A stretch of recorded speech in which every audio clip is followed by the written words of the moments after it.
Hello everyone, स्वागत है आप सभी का आपके अपने चैनल बैंकिंग वाला पर। और आज के इस सेशन में हम लोग दोस्तों बात करने वाले हैं आईबीपीएस आरआरबी क्लरिकल और पीओ एग्जामिनेशन को लेकर। 2025 का कैलेंडर आपका जो है वो आउट हो चुका था जनवरी में, और आपका जो आरआरबी क्लर्क एंड पीओ के एग्जामिनेशन को अब टाइम बाकी है, वो 4 to 5 मंथ का टाइम बाकी है। और कोई भी बैंकिंग एग्जामिनेशन को क्लियर करने के लिए इतना टाइम तो लगता ही है, ये मिनिमम है। मतलब आज से आप अगर तैयारी करना शुरू करते हैं तो 4 महीने कंसिस्टेंट रहकर एग्जामिनेशन को क्लियर कर सकते हैं। बट अगर आप थोड़ा और लेट होते हैं तो वहां पर आपके लिए दिक्कत हो जाती है। तो अभी से हम लोग स्टार्ट करेंगे। अब तैयारी स्टार्ट करने के लिए बहुत सारे बच्चे पहली बार एग्जामिनेशन दे रहे होते हैं, तो उनके माइंड में कई सवाल होते हैं। सैलरी कितना होगा, एग्जामिनेशन पैटर्न क्या हो सकता है, sir RRB PO clerk examination देने का कोई फायदा है क्या, अभी उस पर भी बात करेंगे। सिलेबस क्या हो सकता है, एलिजिबिलिटी क्या हो सकती है, फाइनल ईयर के स्टूडेंट को अप्लाई कर सकते हैं या नहीं कर सकते, एज कितना होना चाहिए, सारी चीजों के ऊपर आज के इस सेशन में हम लोग बात करेंगे। और कैसे सिलेक्शन ले सकते हैं हम लोग सर ये बचे हुए टाइम पर, इस पर भी हम लोग बातें करने वाले हैं। तो चलिए दोस्तों स्टार्ट करते हैं। सबसे पहले हम लोग यहाँ पर देख लेते हैं, ठीक है, आप लोगों की एलिजिबिलिटी के बारे में कि ऑफिस असिस्टेंट के लिए आपकी बैचलर डिग्री होना चाहिए, ठीक है। लोकल लैंग्वेज आना चाहिए, आप जिस भी स्टेट से अप्लाई कर रहे हो वहाँ की लोकल लैंग्वेज आप लोगों को आना चाहिए। सिमिलर ऑफिसर स्केल के लिए भी है, स्केल 1 के लिए जो पीओ रहता है उसके लिए भी सेम क्राइटेरिया आप लोगों का रहने वाला है। अब यहाँ पर एक सवाल आता है कि सर अगर हम लोग फाइनल ईयर में है तो क्या हम लोग इस एग्जामिनेशन को दे सकते हैं, नहीं दे सकते हैं। देखिए मैंने यहाँ पर रेफरेंस लिया है 2024 का, क्योंकि 25 का भी नोटिफिकेशन तो नहीं आया है। तो 24 के रेफरेंस में देखो, जिससे ही नोटिफिकेशन आया था तो उन्होंने यहाँ पर मेंशन कर दिया था कि रजिस्ट्रेशन का जो लास्ट डेट होता है, जैसे 27/6/2024 लास्ट ईयर आपके रजिस्ट्रेशन का लास्ट डेट था फॉर्म फिल करने का। तो फॉर्म फिल करने के लास्ट डेट से पहले अगर आपका रिजल्ट आ जाता है तो आप एलिजिबल हैं। अब रिजल्ट का मतलब ये नहीं कि डिग्री ही चाहिए, रिजल्ट का मतलब ये है कि आपको पता चल जाता है कि आप पास हो चुके हैं, फाइनल ईयर आपका क्लियर हो चुका है, तो आप इस एग्जामिनेशन के लिए एलिजिबल हो जाते हैं।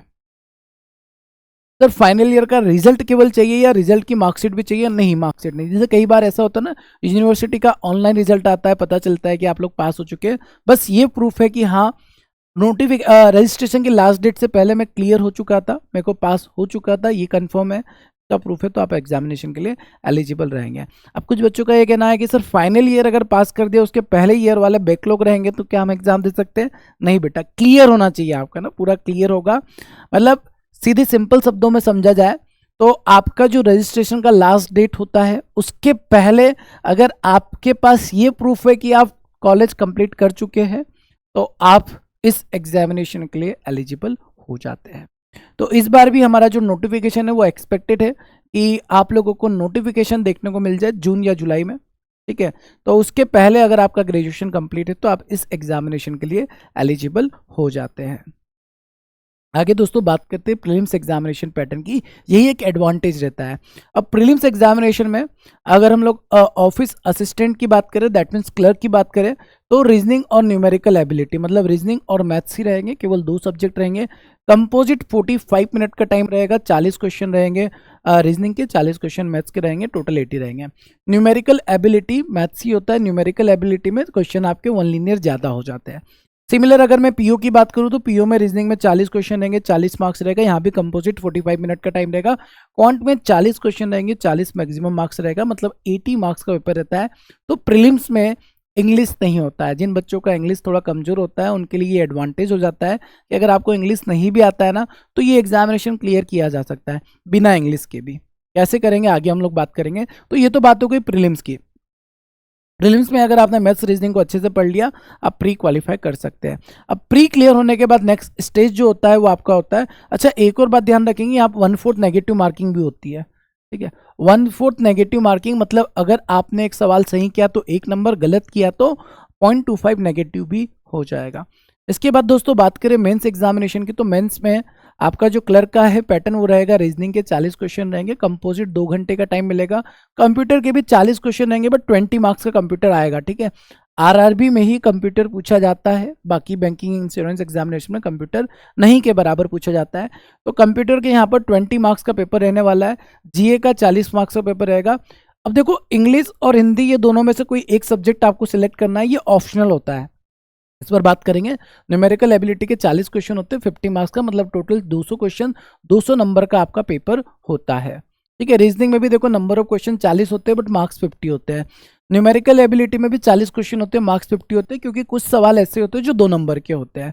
अब यहाँ पर इंग्लिश और Hindi as an optional subject होता है, मतलब दो में से कोई एक सब्जेक्ट आपको चूज करना है। आप इंग्लिश करना चाहते हैं आप इंग्लिश कर सकते हैं, अगर आपको लगता है मेरी इंग्लिश बहुत ज़्यादा वीक है आप हिंदी भी एज ए सब्जेक्ट सेलेक्ट कर सकते हैं। इसीलिए मैंने बोला अगर आपको इंग्लिश लगता है कि वीक है तो आप यहाँ पर हिंदी ऑप्शन हिंदी लैंग्वेज को सिलेक्ट करके हिंदी का पेपर दे सकते हैं।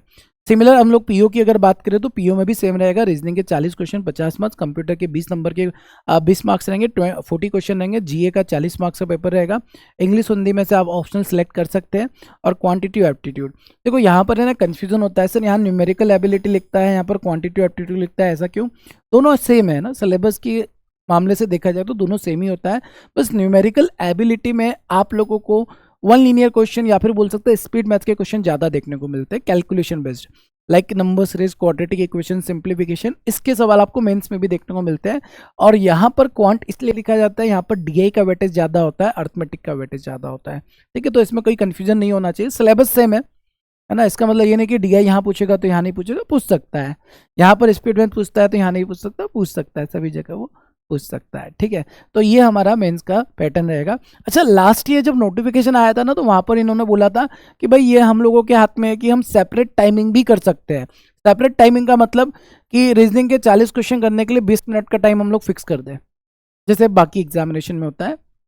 बट ऐसा हुआ नहीं था, है ना। ऐसा इन्होंने बोला तो था बट कोई भी सेक्शनल टाइमिंग आप लोगों को नहीं देखने को मिला था, तो मे बी आपको सेक्शनल टाइम देखने को ना मिले। ठीक है, चलिए आगे बढ़ते हैं। सैलरी की बात कर लेते हैं। सर सैलरी ही तो थोड़ा हम लोगों को ज़्यादा मोटिवेट करती है। तो क्लर्क और पीओ दोनों का एक बार सैलरी देख लेते हैं। देखो आपको जो सैलरी मिलेगा ना वो मिलेगा 35,000 से 37,000 तक क्लरिकल में। ठीक है, वेरी करता है ये स्टेट सिटी टू सिटी, कहाँ पर आप जॉब कर रहे हो वहाँ पर वेरी करता है। और पीओ की जो सैलरी होती है वो 75 से 77 तक जा सकती है। ठीक है, तो सैलरी भी बहुत अच्छा मिलता है। सैलरी की बात की जाए तो ये सैलरी, मैंने बेसिक पे की बात नहीं कर रहा हूँ, मैंने सारे कुछ मिलाकर इंक्लूड करके बोला, HRA TA वगैरह जो भी मिलता है सब कुछ मिलाकर स्टार्टिंग सैलरी क्लरिकल की 35 से 37,000 तक चली जाती है और पीओ की 75 से 77,000 तक चली जाती है। ठीक है, ये हो गई सारी चीज़ें हम लोगों की। तो यहाँ पर हम लोग बात करने वाले सैलरी का क्लियर हो गया, पैटर्न आपको समझ में आ गया होगा, एडवांटेज समझ में आ गया है कि जो इंग्लिश मीडियम हिंदी मीडियम वाले बच्चे वो इंग्लिश से अगर डरते हैं तो ये एग्जामिनेशन उनके लिए बेस्ट हो जाता है। सिलेबस की भी हम लोग बात करेंगे। एलिजिबिलिटी मैंने बता दिया, आपका फाइनल ईयर क्लियर होना चाहिए।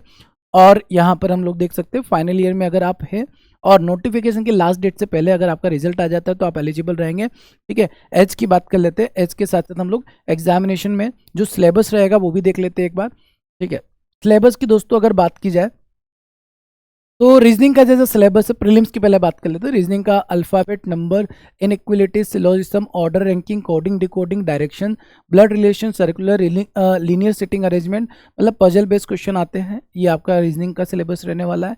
क्वांट की दोस्तों अगर बात की जाए, क्वांट या फिर न्यूमेरिकल एबिलिटी में सिंप्लीफिकेशन, अप्रोक्सीमेशन, मतलब अप्रोक्सीमेशन सिंप्लीफिकेशन दोनों आता है। नंबर सीरीज में missing number series, wrong number series आता है।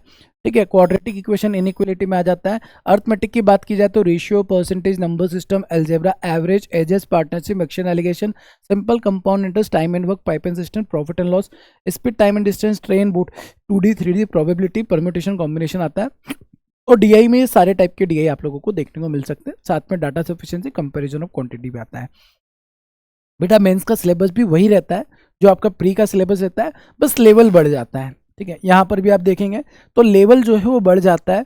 डाटा इंटरप्रिटेशन की अगर बात की जाए तो न्यू पैटर्न के डीआई देखने को मिल जाते हैं, थोड़ा सा अर्थमेटिक बेस्ड डीआई देखने को मिल जाता है। ठीक है, जीए के सिलेबस की बात की जाए तो जीए केवल मेंस में आता है और मेंस में जीए में आप लोगों की ये सब क्वेश्चंस पूछे जाते हैं। करंट अफेयर से सवाल आते हैं, स्टैटिक करंट अफेयर आता है, इंटरनेशनल करंट अफेयर आता है, बीए मतलब बैंकिंग अवेयरनेस आएगा, economy, sports news, financial awareness, government scheme जो निकली है उस पर क्वेश्चन आते हैं, रैंक्स एंड रिपोर्ट पर क्वेश्चन आते हैं, डिफेंस की जो न्यूज़ होती है, साइंस की और स्टैटिक अवेयरनेस पूछा जाता है। ठीक है, अगर इंग्लिश ऐसे सब्जेक्ट आप सिलेक्ट करते हो ऑप्शनल में जो रहता है, तो ये आपका इंग्लिश का सिलेबस रहता है, ठीक है। यहाँ आप देख सकते हैं ये सारी चीज़ें आपको पता ही है। और अगर आप Hindi as a subject optional select करते हैं तो ये आपका सिलेबस हिंदी का रहने वाला है, ठीक है।